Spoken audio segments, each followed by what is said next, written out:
At that time, I was struggling with what I was going to do. Who was going to help my dad out? Who was going to help my family out? Whether it was to delay going to law school, whether it was to even pursue law school and just start a career right away and support my family.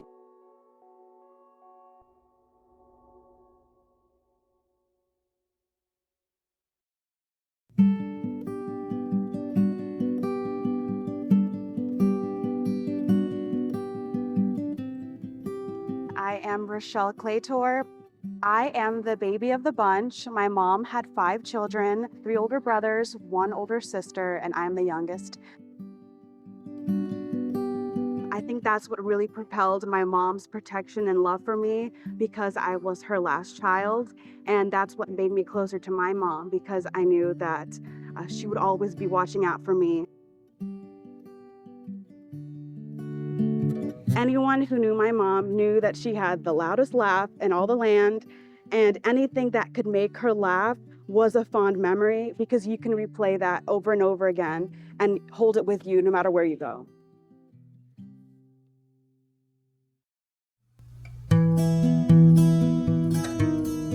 I would say that my biggest and most fondest memory of my mother would be when we would return home from worship services. Our relationship grew stronger through worship services because that's when we would discuss what we felt about the lesson, and she would discuss with me what was burdening her, what was on her mind, and what worried her. And she shared in me the thoughts that she had because we grew together in our faith and we trusted one another.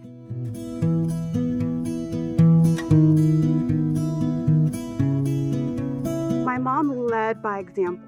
At first, it began with her becoming a secretary, and then she became the vice president of Book Laud, and then she became the local chronicler. My mom always wanted to continue to add more duties because she believed that if she was gifted with something, that the best way to offer all of those gifts back is to have more offices and offer it all back to God.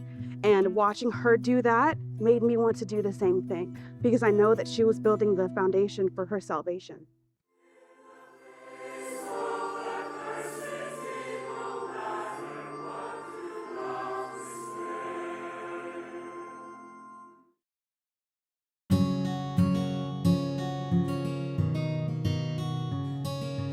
When I was in high school, my friend invited me to join the mock trial team. The first time I did my mock trial and my team won, there was nothing that felt better than winning for your client because you spent a lot of time and effort and research and practice and trying to win a favorable outcome for your client. I like that a lot, and that's what really pushed me.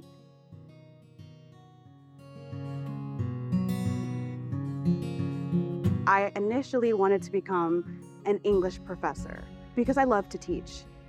But I rediscovered my love for the law when I went throughout undergrad. And then it led me to switching my major to legal studies, my minor into pre-law, and then I graduated with my legal studies degree.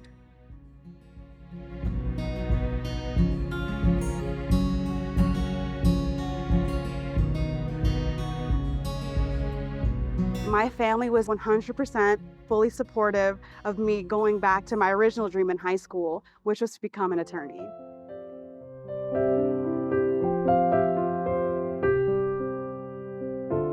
There were times when it was difficult, when I had a lot on my plate with school and studying, and I still had to perform. Anong kinalulugdan ng ating Panginoong Diyos? Ano raw mga kapatid? Yung nagtitiyagang nagtitiwala. Sino ba yung nagtitiyaga? Ano ba ang definisyon ng salitang nagtitiyaga? Pagka sinabi kasing matyaga ka, meron kang kakayahan, meron kang katatagan na magtagal kahit na ano ang hirap na iyong nasasagupa sa iyong buhay.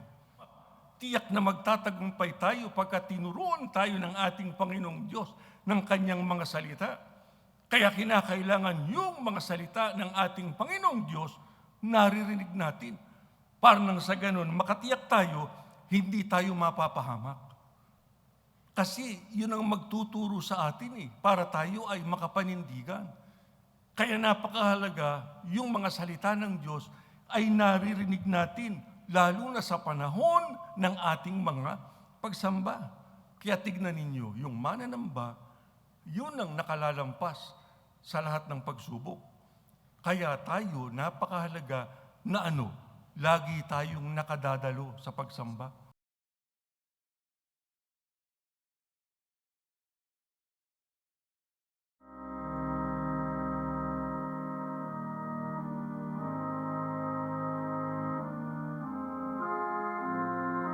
I knew that if God was blessing me with an opportunity to go through school, I will perform my duties because God deserves all the glory back unto him. So if I was still struggling in school, that doesn't mean I'm not going to perform my duty. That means I'm going to perform my duty, study extra hard, pray, and God will guide me on the rest of the way.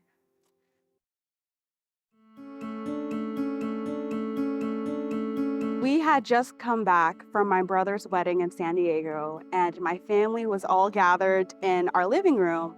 And I got an email from my law school, and it said, "Congratulations, you've been accepted, and we're offering you a scholarship." So when I told my family that, they didn't believe me. And I'll never forget my mom's expression. Her jaw just dropped because she couldn't believe it that, my dreams were finally coming true. But that moment to me, I'll always remember.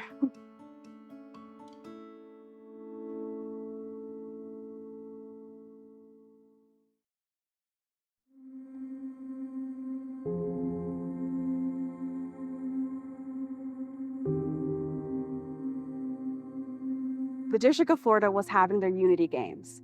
And in the middle of the day, Brethren approached me and told me that my mom had collapsed.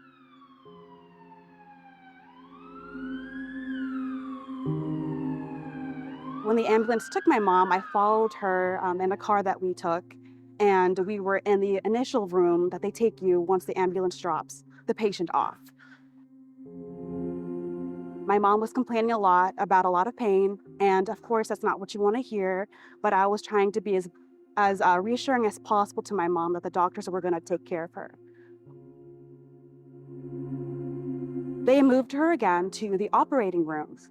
And at the time, I had contacted my family and they were on their way, but the doctor had to talk to me right away.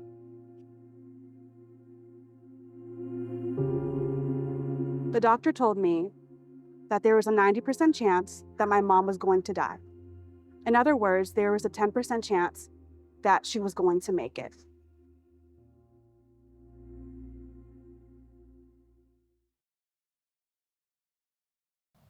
Alam nyo, kahit na gaano kahirap ang problema, pagka ang Diyos ang siyang tumulong sa atin, hindi na yun magiging mahirap. Ang ating asahan, sino po mga kapatid? Ang Diyos. Yung lakas na magmumula sa Kanya. Alam nyo, pagka ang Diyos ang gumawa para sa atin, hindi magmimintis yun. Kung ano yung ipinangako niya sa atin, yun ang kanyang gagawin. Kailangan mo ng tulong niya, ipinangako niya yun sa kanyang mga hinirang, gagawin yun ng ating Panginoong Diyos.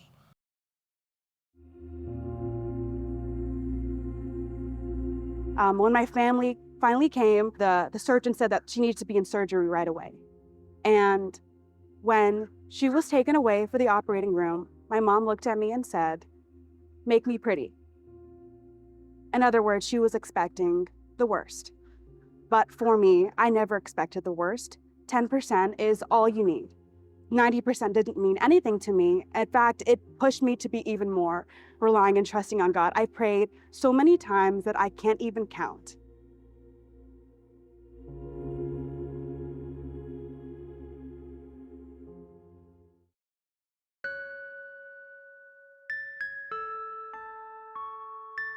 We waited after her surgery.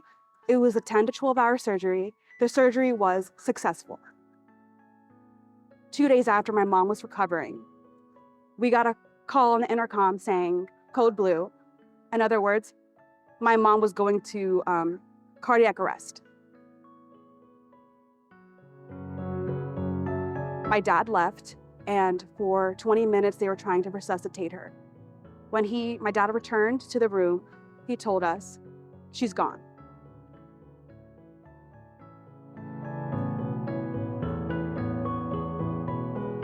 In that moment, all of my siblings, being older than I, 21 years old, we all felt like we were babies again, like we were children. How you feel when you can't find your mom in the store, that's what we felt. It didn't matter how old we were crying. We were on the floor, we couldn't breathe, we couldn't function.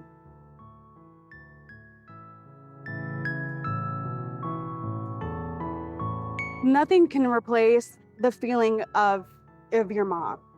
It's when she wasn't there that I realized that I didn't have a best friend. And to not have that person anymore was something that was really hard to accept.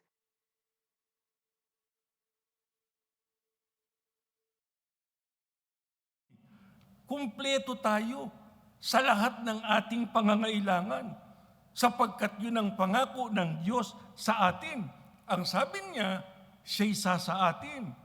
Ang sabi niya, gagawin niya tayong malakas, gagawin niya tayong matatag sa kahirapan, tutulungan niya tayo, hahawakan niya tayo, aalalayan niya tayo at papagtatagumpayin pa.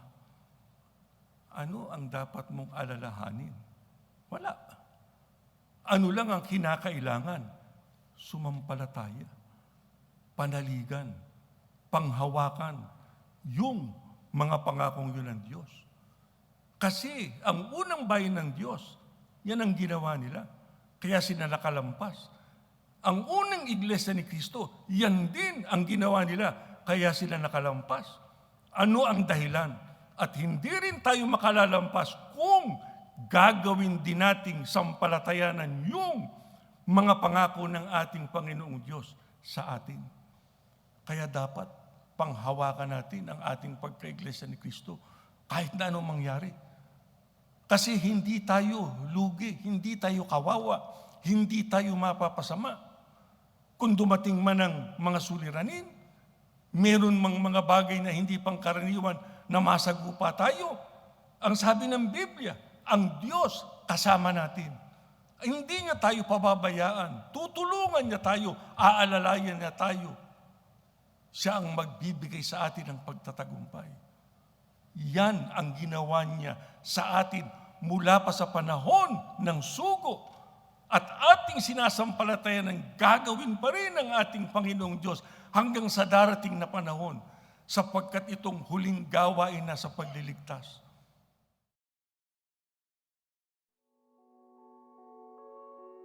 My mom passed away 2 weeks after I found out I got into law school. At that time, I was struggling with what I was going to do. Who was going to help my dad out? Who was going to help my family out now that my mom wasn't there? Whether it was to delay going to law school, whether it was to even pursue law school and just start a career right away and support my family because my mom wasn't alive.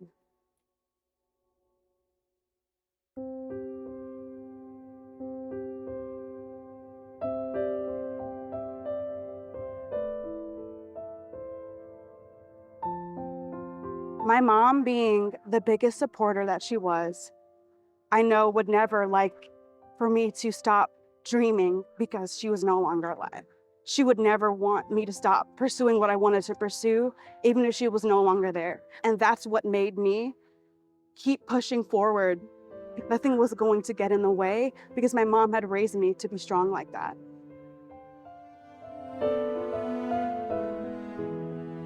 I could be strong if I never let go of God. So the biggest thing I took away was no matter what happens in life, God is working in his children's favor. And it's never a problem that's too hard to overcome. If anything, it's a problem that brought me close to our Lord Jesus Christ because he lived on this earth. and he suffered as well. And it brought me closer in my prayers because I always felt that our Lord Jesus Christ understood, and he brought my prayers to our God. And that's what made me get through everything, was the power of prayer. I always thought, my mom isn't alive, but our God is our Father, and we are his children. Even if I were to lose my own dad in this life, our God was my Father. And that's who I went to when I felt like I didn't have a parent. I felt alone. God was there in my prayers. He is our Father, and he listens to his children.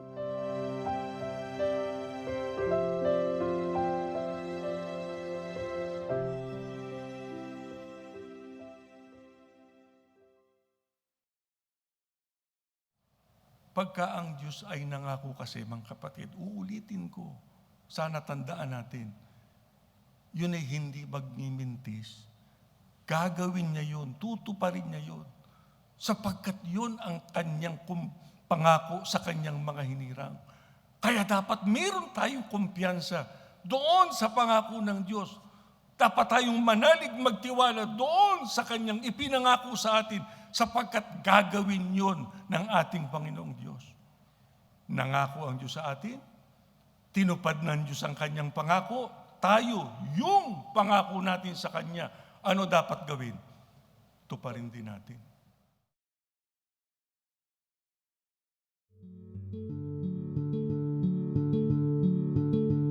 I passed the bar in September, which was amazing on my first try.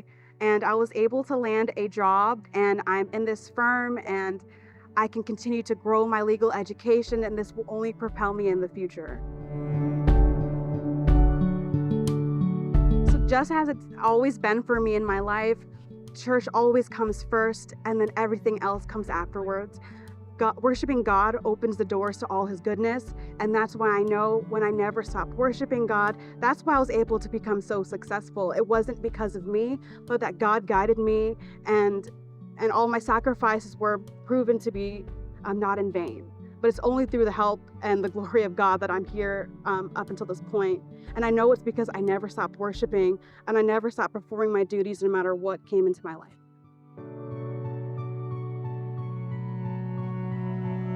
During the video streamings led by Brother Eduardo, I always felt his love and concern and sincerity for all the brethren across the world.